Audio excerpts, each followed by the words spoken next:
Matt, keep it simple to start off with. Few. Yes, partly that. Partly we got to understand the context of the game. Leyton Orient have been on probably a poor run of form. They set up the team in a certain way tonight to stifle us and to disrupt us and to be physical. 6 weeks ago and possibly 6 months ago we'd lost that game of football because we wouldn't have had the resilience just to keep on going when it wasn't going to be our night in terms of the way we want to play our football. But there's different ways to win a game of football, and that's bigger than Saturday because that's something we're not used to. That's not our trademark in terms of the way we win games of football.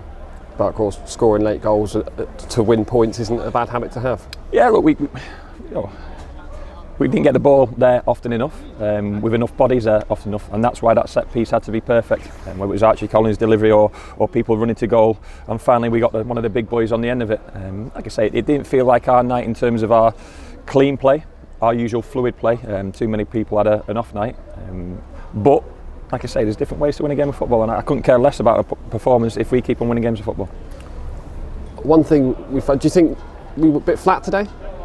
Possibly energy-wise from the weekend, but that's no excuse. We were poor at times, but we weren't poor enough to give them the upper hand in the game. We were still the team trying to win the game and trying to play forward and trying to threaten the opposition goal, and that's no disrespect to Leyton Orient, but we got our reward for the team setting out for 3 points tonight, was what I felt, and still going right towards the end. And you know, it's so difficult, this league. If anyone wants to understand what this league is about, watch Kenny Jackett's interview from the weekend, and we're doing that with young players.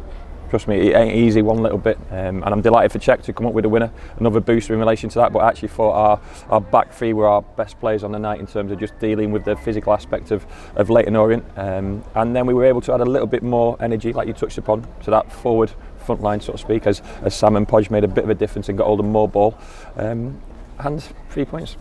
Obviously, we'll talk about Czech. It was a special moment for him at Walsall, but I imagine that felt even more special for him to score here at the park. Yeah, I mean, it's a shame not at the big at bank end, but you know, I don't think he'll care too much. He won't care too much, but he's quickly becoming a fan's favourite. I want him to play forward more. Don't forget he's a right-footed player playing on the left-hand side, but there's so much about his game to like and to admire.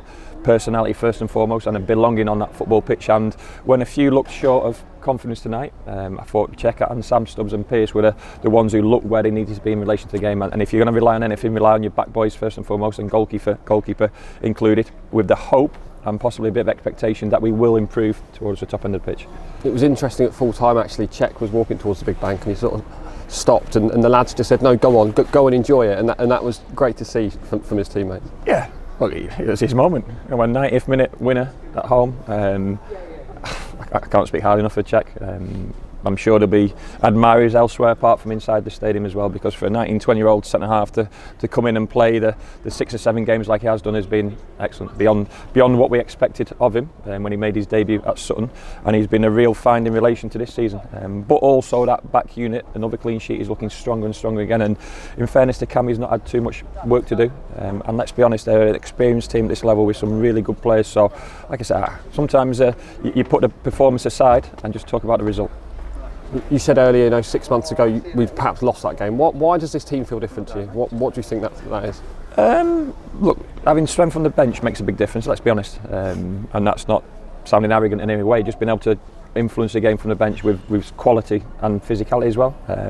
So being able to make changes when you need to make changes, being able to take players out the firing line when their game's not quite where it needs to be, but also probably a bit more resilience within the group. Like I say, a lot of players had off nights tonight. I honestly don't care. They found a way to win the game and found a way to be successful, and like I say, it's incredible because it is a results business, and as good as we felt Saturday in probably a different type of game, a footballing game, tonight feels totally different, but the reward is exactly the same. And let's be honest, they're a promotion rival at the start of the season. I know we're having a dip of form, but they'll come back again. One thing you said on Saturday is that you didn't want that to be the highlight of the week. Is that the same message now going forward to Bradford? Yeah, it's always on to the next. As high as we were at the end, and rightly so, Saturday, we're ultimately high right now because we've got another 3 points, another clean sheet, and we go to Bradford with no pressure on us at the weekend. There'll be 15,000 people there expecting the home side to perform, and we're going to go with a team of young academy products and try and play football. And one thing, just to finish off with, a nasty injury for one of their lads. That looked a real nasty one. When the play goes down, when the play almost goes past him, if that makes sense, and it looked like he got his studs caught in a turf, and you never know, but it looked like a bad one. So fingers crossed it's not too bad. I know Kenny well, and I know Joe Gallen really well. They're struggling with illness and injuries, but the league doesn't feel sorry for you. It didn't feel sorry for us when we had our sticky patch. No one really cared. They just like, oh, Exeter City got beat again, so on and so forth. So, the fact that we're getting stronger and stronger, and I was able to add a bit of freshness to the starting lineup and leave Jake Caprice out of the squad tonight, and he'll be much better for that this weekend. And a few other elite players look like they need a bit of a blowout at times in terms of a bit of a release on the bench or in the stands, and they'll be better for that.